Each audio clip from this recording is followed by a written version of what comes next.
Welcome बच्चों। Last time हमने देखा रेडियो एक्टिविटी और रेडियो एक्टिव डीके, उसके संबंध में जो law of radioactive decay था वो भी हमने देखा। आज हम यहाँ पर देखने वाले न्यूक्लियर एनर्जी। ठीक है। सो बच्चों, जैसे कि आपके घर में अगर है, आप बात करते हैं, जैसे सुबह अगर हम उठे हैं तो हम पानी गर्म करते हैं, तो पानी गर्म करने के लिए क्या करते हैं, हम गैस को लगाते हैं। यानी हमारे पास जो पेट्रोलियम गैस है, ठीक है, जो हमारे घर में जो LPG आती है ना, ठीक है, तो वो गैस का इस्तेमाल करते हैं ताकि हमको एनर्जी मिले। ठीक है। कभी कभी हम क्या करते हैं, वहाँ पर आप देखो लकड़ियाँ जलाते हो, ठीक है, जिससे हमको एनर्जी मिलती है। उस एनर्जी को, जिसको आप हीट एनर्जी बोलते हैं, जिसको आप दिन भर की जो भी अलग अलग काम काज होते हैं, खाना बनाना, पानी गर्म करना, ये वगैरह, उसमें काम करते हो। ठीक है। तो यहाँ पर कभी कभी हम देखते हैं कि कोल यानी जो कोयला होता है उसका इस्तेमाल करते हैं।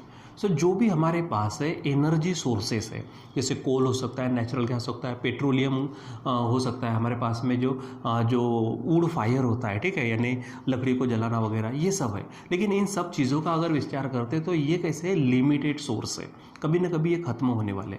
चलो बहुत दिनों तक, बहुत सालों तक चलेंगे, लेकिन कभी ना कभी ये खत्म हो जाएंगे। लेकिन कुछ ऐसे, इसलिए हमको क्या करना पड़ेगा, इसका जो अल्टरनेटिव है, अल्टरनेटिव सोर्स ऑफ एनर्जी है, उसको यूज़ करना पड़ता है। जैसे कि हम जैसे आप देखते हो हाइड्रो इलेक्ट्रिक पावर, ठीक है, वो विचार करते हैं हम। विंड एनर्जी का, ठीक है, सोलर एनर्जी का विचार करते हैं। उसी प्रकार न्यूक्लियर एनर्जी का भी विचार करते हैं। और ये जो हमने कहा ना अल्टरनेटिव सोर्सेज, जैसे सोलर एनर्जी हो गया, विंड एनर्जी हो गया, तो इसमें न्यूक्लियर एनर्जी का जो सोर्स है वो बहुत ही अलग है, बहुत ही ज़्यादा लेवल पर है। ठीक है।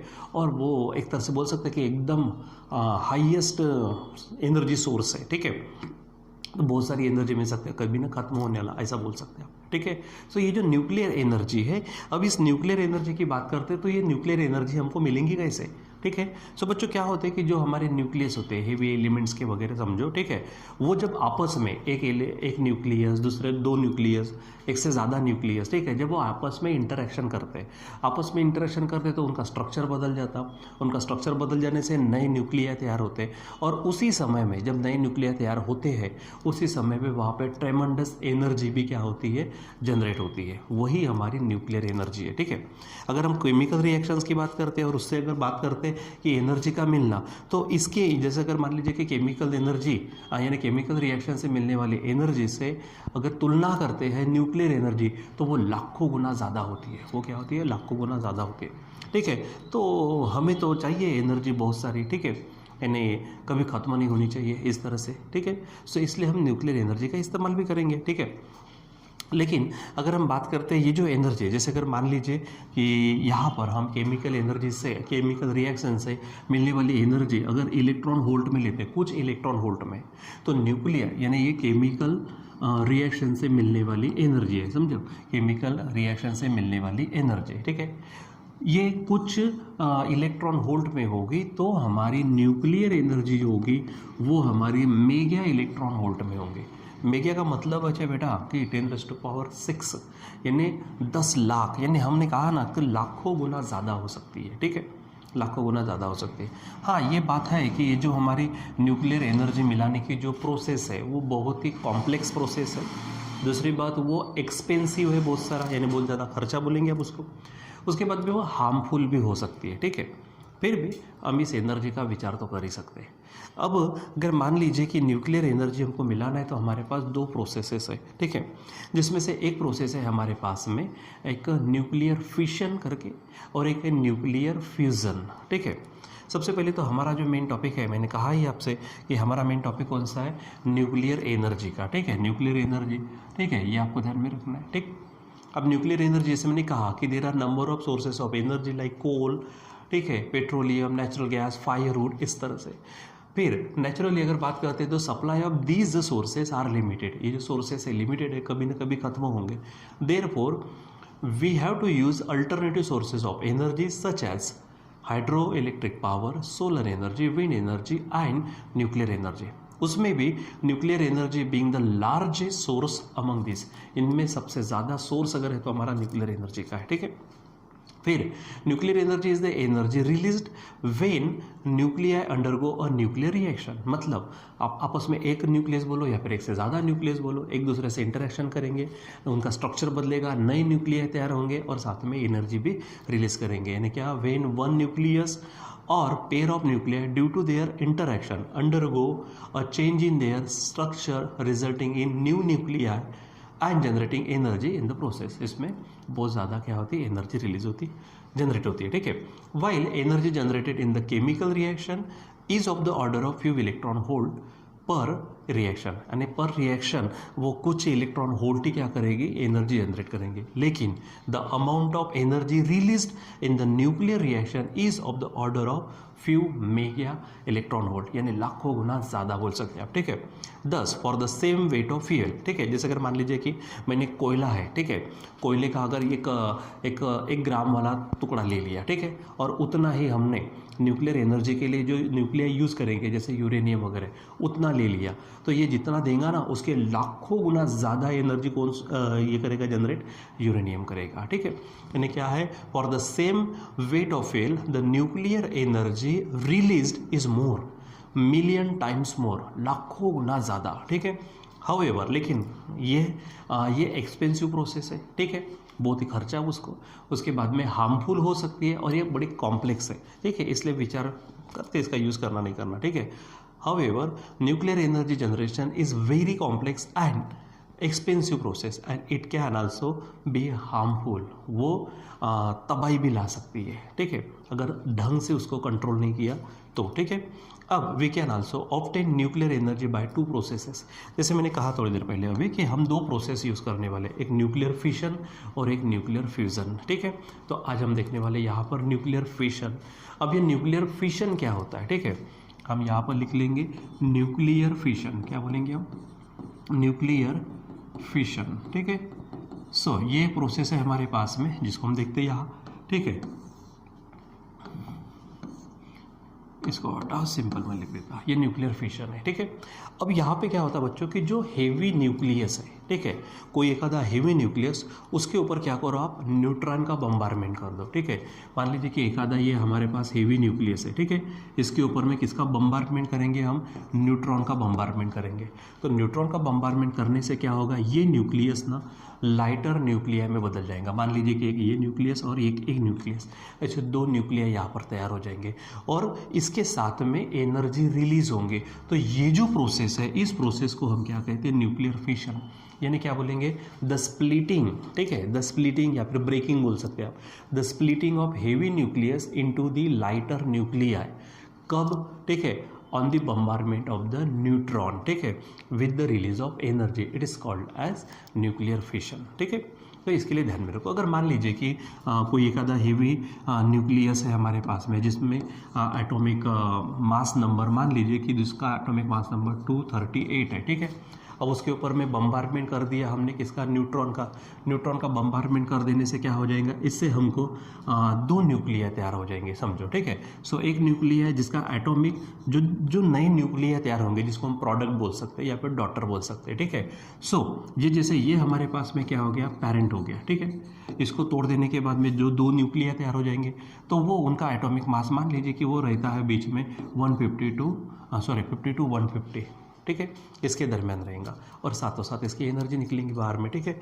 वो एनर्जी का ही तो हमको काम है जिसको हम न्यूक्लियर एनर्जी कहते हैं यहाँ पर, ठीक है।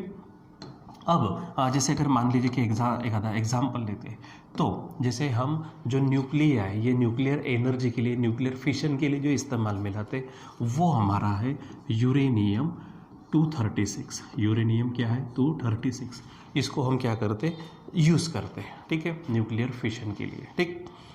अब न्यूक्लियर फिशन के लिए यूरेनियम 236 यूज़ तो करते बच्चों, लेकिन क्या है, जैसे इसका थोड़ा सा अगर हम टी हाफ, अब आपको मालूम है टी हाफ का मतलब क्या है, टी हाफ का मतलब आपके पास होता है हाफ लाइफ पीरियड। तो इसका जो हाफ लाइफ पीरियड है वो है 2.3 × 10⁷ ईयर्स का, ठीक है।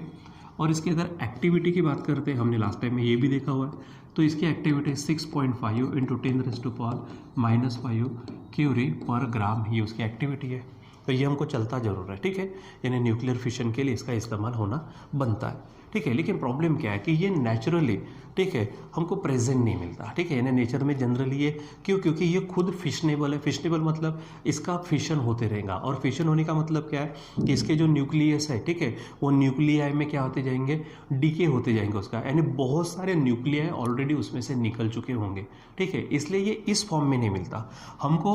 इसका ये जैसे ये नेचुरल हो गया, तो हमको क्या मिलेगा, करीबन 99% से भी ज़्यादा, 99% से भी ज़्यादा हमको जो मिलता है यूरेनियम, वो यूरेनियम 238 इसमें मिलता, ठीक है।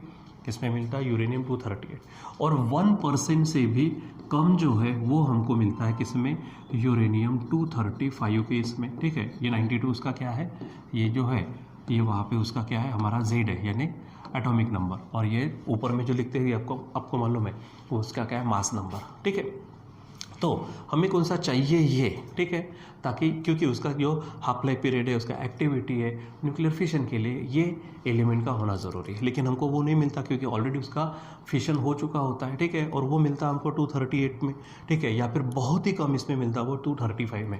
अब बात करते हैं कि इसका, तो इसकी अगर बात करते हैं तो ये ऑलरेडी 1% से भी कम है प्रेजेंट, ठीक है, और ज़्यादातर है हमारा ये वाला, ठीक है।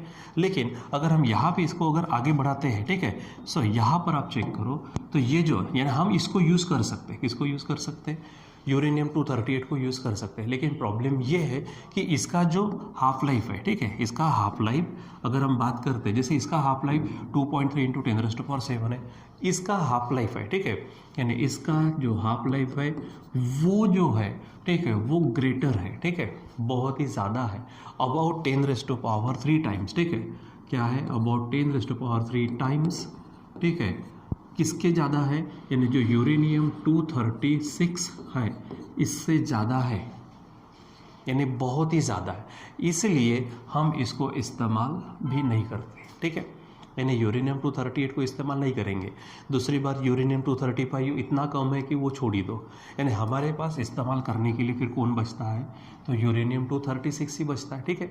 लेकिन यूरेनियम 236 हमको मिलता नहीं, तो उसको मिलाना पड़ेगा, ठीक है। तो हमको मिलाने के लिए क्या करते हैं, तो ऑलरेडी हमारे पास में कौन है यहाँ पर, तो यहाँ पर यूरेनियम कौन है, 235 है हमारे पास, ठीक है।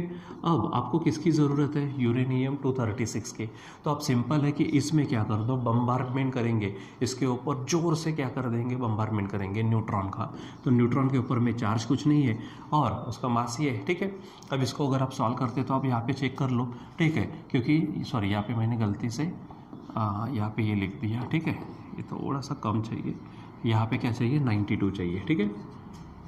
ये देखो हर जगह पे यहाँ पे यूरेनियम 92 उसका Z है, ठीक है। अब इसको देखो 92 + 0 तो वो तो वही रहेगा, ठीक है, यानी क्या हो जाएगा, यूरेनियम 92, और ये 1 + 235 ये कितना हो जाएगा, 236, यानी हमको ये मिलेगा, ठीक।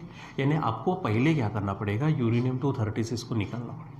उसके लिए आप उसके ऊपर किसका बम्बार्डमेंट करेंगे, न्यूट्रॉन का बम्बार्डमेंट करेंगे, ठीक है, किसके ऊपर में, यूरेनियम 235 के ऊपर। अब ये अगर आपको मिल जाता है तो आप इसका इस्तेमाल करेंगे, न्यूक्लियर फिशन होगा उसका, न्यूक्लियर फिशन से हमको एनर्जी मिलेगी जिसे हम न्यूक्लियर एनर्जी कहेंगे, और वो एनर्जी का हम इस्तेमाल करेंगे, ठीक है। अब आप यहाँ पे क्या कर सकते हो जी, ठीक है। अब चलो देखो यहाँ पर ये तो हमने देख लिया था, ठीक है। तो ये चीज़ें आप ध्यान में रखो, कौन सा, कि न्यूक्लियर फिशन क्या है, द प्रोसेस ऑफ, हो सकता है आपको थोड़ा सा कम दिखिए, इसलिए मैं थोड़ा सा इसका साइज़ बढ़ा दूँ, ठीक है। अब यहाँ पर देख सकते हो क्या है हमारे पास में, न्यूक्लियर फिशन है, तो क्या है, the process of splitting of heavy nucleus into 2 lighter nuclei after bombardment with neutrons, ठीक है, that is with the release of energy, it is called as nuclear fission, ठीक है। अब इसके लिए let us consider a case when a heavy nucleus से A, जिसका atomic mass number 238 है, breaks into 2 nuclei having A between कौन 50 to 150, जो मैंने आपको समझा इसके पहले। देन उसका जो ये जो है हमारे पास binding energy per nucleon of the product, जो प्रोडक्ट तैयार होंगे, ठीक है, वो प्रोडक्ट के जो बाइंडिंग एनर्जी पर न्यूक्लियन है वो ज़्यादा रहती है पैरेंट के तुलना में, ठीक है, will be higher than that of the parent nucleus, ठीक है। The difference in the mass of the parent nucleus and the product nuclear, ठीक है, जो मास डिफेक्ट जिसे हम कह चुके हैं इसके पहले, वो मास डिफेक्ट, ठीक है, इसमें कन्वर्ट होता है एनर्जी में, ठीक है, और वो हमको एनर्जी मिलती है। अब यहाँ पर जैसे एग्जांपल हमने ले लिया कौन सा, कि one of the nuclear used uranium 236, मैंने कहा यूरेनियम 236 को यूज़ करेंगे, ठीक है। This has half life of 2.3 into 10⁻⁷ year मैंने यहाँ पर लिखा है, ठीक है। इसके पहले ये यहाँ पर लिखा है, ठीक है, और इसकी एक्टिविटी वगैरह यहाँ पर लिखा है, बराबर चेक करो, ठीक है। एंड एक्टिविटी 6.5 इंटू 10⁻⁵ क्यूरी पर ग्राम, ठीक है। हमने इसका यूनिट देखा था एक्टिविटी का बेक्वेरल या फिर क्यूरी में, ठीक है। लेकिन however it is being fissionable, क्योंकि उसका फिशन होता है, ठीक है। Most of its nuclear have already decade and it is not found in the nature. Uranium 236 हमको नहीं मिलेगा। उसका ज़्यादा से ज़्यादा परसेंट, मैंने कहा उसका 99% से भी ज़्यादा किस में मिलेगा, इसमें मिलेगा आपको, ठीक है, हमारे यहाँ पर इसमें मिल जाएगा। और बहुत ही कम परसेंट में ये 235 मिलेगा, ठीक है। तो कम परसेंट होने के कारण इसका इस्तेमाल नहीं करेंगे। और ये जो है हमारे पास में 99% से भी ज़्यादा है, लेकिन उसका जो हाफ लाइफ है ये यूरेनियम 236 के भी 1000 गुना ज़्यादा है, ठीक है। तो इसलिए हम उसका भी इस्तेमाल नहीं करेंगे, ठीक है। मोर देन, देखो यहाँ पे more than 99% of natural uranium is in the form of uranium 238 and less than 1% is in the form of uranium 235, ठीक है। ये बहुत ही कम है और ये भरपूर ज़्यादा है, लेकिन क्या है कि हाफ लाइफ ज़्यादा होने के कारण उसका भी इस्तेमाल नहीं करते। Uranium 238 also decays but it's half life is about 10⁻³ times higher than that of the uranium 236, ठीक है। And therefore not useful for the energy generation, हम उसको यूज़ नहीं करते। फिर बचा क्या है हमारे पास में, कौन बचा, यूरेनियम 235 ये बचा है, और इससे किसको मिलाना पड़ेगा हमको, यूरेनियम 236 को। इसके लिए क्या करेंगे, उसके ऊपर न्यूट्रॉन का बम्बार्डमेंट करेंगे, ठीक है, यानी यहाँ पर क्या करेंगे हम, ठीक है। So therefore uranium 236 can be obtained by bombarding it with the neutrons, ठीक है। This reaction can be written as this, ठीक है। देखो यहाँ पर हमारे पास में जो है ये यहाँ पर आप बराबर देखो, ठीक है। तो ये जो रिएक्शन आपको यहाँ पर नज़र आ रही, ठीक है, यूरेनियम 235 में न्यूट्रॉन का बम्बार्डमेंट करेंगे तो यूरेनियम 236 मिलेगा। और एक बार यूरेनियम 236 मिल गया तो हम उसको न्यूक्लियर फिशन के लिए यूज़ करते हैं, जिससे हमको न्यूक्लियर एनर्जी मिलती है, ठीक है। अब न्यूक्लियर फिशन यूरेनियम का कैसा होगा, तो जैसे फिशन का मतलब हमने स्टार्टिंग में कही दिया, क्या होता है वहाँ पे, फिशन का मतलब होता है कि जो हेवी न्यूक्लियस है वो ब्रेक होगा लाइटर न्यूक्लियाई में, ठीक है। तो जो भी है, और उनका जो एटॉमिक मास रहेगा, जो नए प्रोडक्ट मिलेंगे लाइटर न्यूक्लियर, वो 50 से लेके 50 बोलो उसके आसपास से लेकर 150 के आसपास का आपका मिलेगा। और साथों साथ उसमें क्या होता है कि न्यूट्रॉन भी वहाँ पे रिलीज होते हैं, ठीक है, यानी नए न्यूट्रॉन भी तैयार होंगे, नए प्रोडक्ट के साथ में एनर्जी भी रिलीज होंगी, ठीक है। और ये जो न्यूट्रॉन है, नए न्यूट्रॉन, ठीक है, अब ये नए न्यूट्रॉन क्या हो सकता है, फिर से ये नए न्यूट्रॉन जो मिलेंगे ना, किसी फिशन में 2 न्यूट्रॉन मिलते हैं, किसी में 3 मिलते हैं, किसी में 4 मिलते हैं, ठीक है। तो इसमें से एक आधा न्यूट्रॉन क्या करेगा, 235 के साथ में क्या करेगा, रिएक्ट करेगा, ठीक है। एक आधा 235 के साथ रिएक्ट किया, फिर से हमको क्या मिलेगा, यूरेनियम 236 मिल जाएगा। और जो बचा है, जब समझो कि मान लीजिए कि एक फिशन है, एक फिशन में 2 न्यूट्रॉन मिले, उसमें से एक न्यूट्रॉन किससे मिलेगा, 235 के साथ, तो फिर से यूरेनियम 236 तैयार होगा, जिससे वो फिर से फिशन हो सकता है उसका, और उसके लिए हमको फिर से क्या, न्यूट्रॉन की जरूरत पड़ेगी, तो वो इसके ऊपर बम्बार्डमेंट करेगा, यानी वहाँ पर न्यूट्रॉन को तैयार होना, यूरेनियम का तैयार होना, ये चेन चलती रहती है, ये रिएक्शन चलती रहती है, इसी को हम चेन रिएक्शन कहते हैं, ठीक है। तो पहले तो आप क्या करो, इसके जो यूरेनियम 236 के अलग अलग जो प्रोडक्ट्स मिलते हैं, अलग अलग जो लाइटर न्यूक्लियर मिलते हैं, वो आप इसको देखो, ठीक है। तो क्या यूरेनियम 236 कैन अंडरगो, ठीक है, can undergo the go fission in several ways producing different pairs of daughter nuclear, अलग अलग मिलता, जैसे बेरियम और क्रिप्टॉन मिल सकता है, ठीक है। आपको जो आयोडीन और यट्रियम मिलता वो मिल सकता, ऐसे अलग अलग, और साथ में न्यूट्रॉन भी मिलते हैं, एनर्जी भी मिलती है, ठीक है। Different pairs of daughter nuclear and generating different amount of energy in the process, some of its decay are, ठीक है। इसमें से कुछ यहाँ पर देखो लिखे पड़े हैं, ठीक है। जैसे आप अगर देखो यहाँ पे, ये पहला है हमारे पास यूरेनियम 236, ठीक है, 2 इसमें स्प्लिट होगा, एक आपको आयोडीन मिल रहा है, एक आपको यट्रियम मिल रहा है, और इसके बाद में, ठीक है, 2 न्यूट्रॉन तैयार हो रहे हैं, ठीक है। अगर ये दूसरे प्रोसेस में आता तो बेरियम तैयार हो सकता है, यहाँ पे क्रिप्टॉन, इसमें भी 2 न्यूट्रॉन तैयार होते हैं, ठीक है। उसके बाद में एंटीमनी मिलता है, जिसका जो एटॉमिक मास नंबर है वो 136 है, और नियोबियम मिल गया यहाँ पर, ठीक है। उसमें 4 न्यूट्रॉन तैयार होते हैं, ठीक है। तो ध्यान में रखो, यानी फिर से न्यूट्रॉन तैयार होंगे, फिर से वे वो यूरेन इसी के ऊपर में क्या हो सकते हैं, फिर से बम्बार्डमेंट होंगे, फिर से नए मिलते जाएंगे, तब तक होता जब तक वो स्टेबल ना हो जाए, क्योंकि ये अनस्टेबल न्यूक्लिया है, ठीक है। अब इसमें जो एनर्जी हमको मिलती है, ये एनर्जी कौन से रूप में आएंगे? Kinetic energy of the product, जो प्रोडक्ट मिलेंगे। जैसे ये हमारे पास में है, इसमें प्रोडक्ट कौन मिला? ये एक प्रोडक्ट और ये प्रोडक्ट मिला, तो ये हाईली एनर्जेटिक होकर बाहर निकलेंगे, काइनेटिक एनर्जी बहुत ज़्यादा रहेंगे और वही उसकी काइनेटिक एनर्जी काय में कन्वर्ट होंगी? सराउंडिंग में हीट एनर्जी के रूप में, ठीक है। सो ध्यान में रखो, the energy produce in the fission is in the form of kinetic energy of the product which gets converted into the heat in surrounding, ठीक है। सराउंडिंग में वो हीट के रूप में बाहर आएंगे, जिसका हम इस्तेमाल करते हैं, ठीक है। अब fission energy is used in nuclear power projects for the electricity, ठीक है, जनरेशन ऑफ इलेक्ट्रिसिटी, यानी इलेक्ट्रिसिटी पैदा करने के लिए, यानी हम बोलते हैं ना, जैसे हमारे पास में हाइड्रोलिक पावर स्टेशन होते हैं, थर्मल पावर स्टेशन होते हैं, वहाँ पे न्यूक्लियर पावर स्टेशन बोलेंगे उसको हम, ठीक है। और the uncontrolled fission process is used in atom bomb, atom bomb में जो अनकंट्रोल्ड प्रोसेस है, ठीक है, वो यही है, वो यूज़ किया जाता। अब यूरेनियम रिएक्टर के लिए uranium 235 is used as the fuel, ठीक है, यानी जो यूरेनियम रिएक्टर होता है उसमें फ्यूल के तौर पर किसको यूज़ करते हैं हम? यूरेनियम 235 को, ठीक है।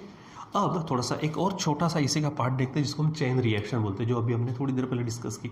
क्या होता है कि जैसे यहाँ पर देखो, जैसे ये यूरेनियम स्प्लिट होकर आयोडीन और येट्रियम मिला हमको और न्यूट्रॉन मिले, ठीक है, यहाँ पे 2 न्यूट्रॉन, यहाँ पे 2 न्यूट्रॉन, यहाँ पे 4 न्यूट्रॉन, तो कभी 2 न्यूट्रॉन, कभी 3 न्यूट्रॉन, कभी 4 न्यूट्रॉन, ऐसे आपको उस पर फिशन आपको मिल सकते हैं। तो अगर एवरेज निकालो समझो, तो एवरेज निकालते तो पर फिशन आपको 2.7 इतने न्यूट्रॉन मिल सकते हैं, ठीक है। अब उसमें से क्या होगा, ठीक है, तो कोई यूरेनियम 235 के साथ में, ठीक है, कोई क्या होगा उसमें यूरेनियम 235 के साथ, फिर से मैं कह रहा हूँ यूरेनियम 235 के साथ, जैसे पहले तो यहाँ चले जाओ, ठीक है, यहाँ देखो, मान लीजिए कि 2 न्यूट्रॉन तैयार हुए, ठीक है, उसमें से एक न्यूट्रॉन किसके साथ आएगा हमारे पास? यहाँ पर आएगा, ठीक है, एक न्यूट्रॉन यहाँ आ जाएगा, ठीक है, यूरेनियम 235, ठीक है, इसके साथ में अगर आता है, ठीक है, तो यहाँ पर फिर से क्या होगा हमारे पास? यूरेनियम 236 तैयार हो जाएगा, ठीक है। तो हमने क्या किया था, यहाँ पर 2 थे, 2 में से एक कहाँ चला गया?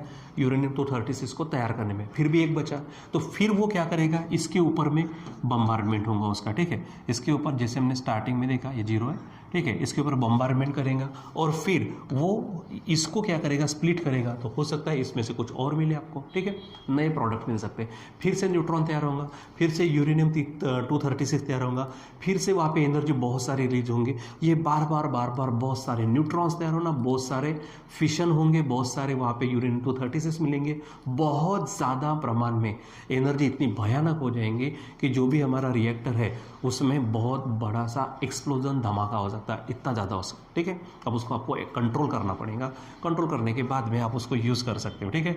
सो ये आप उसको बराबर ध्यान में रखेंगे, ठीक है।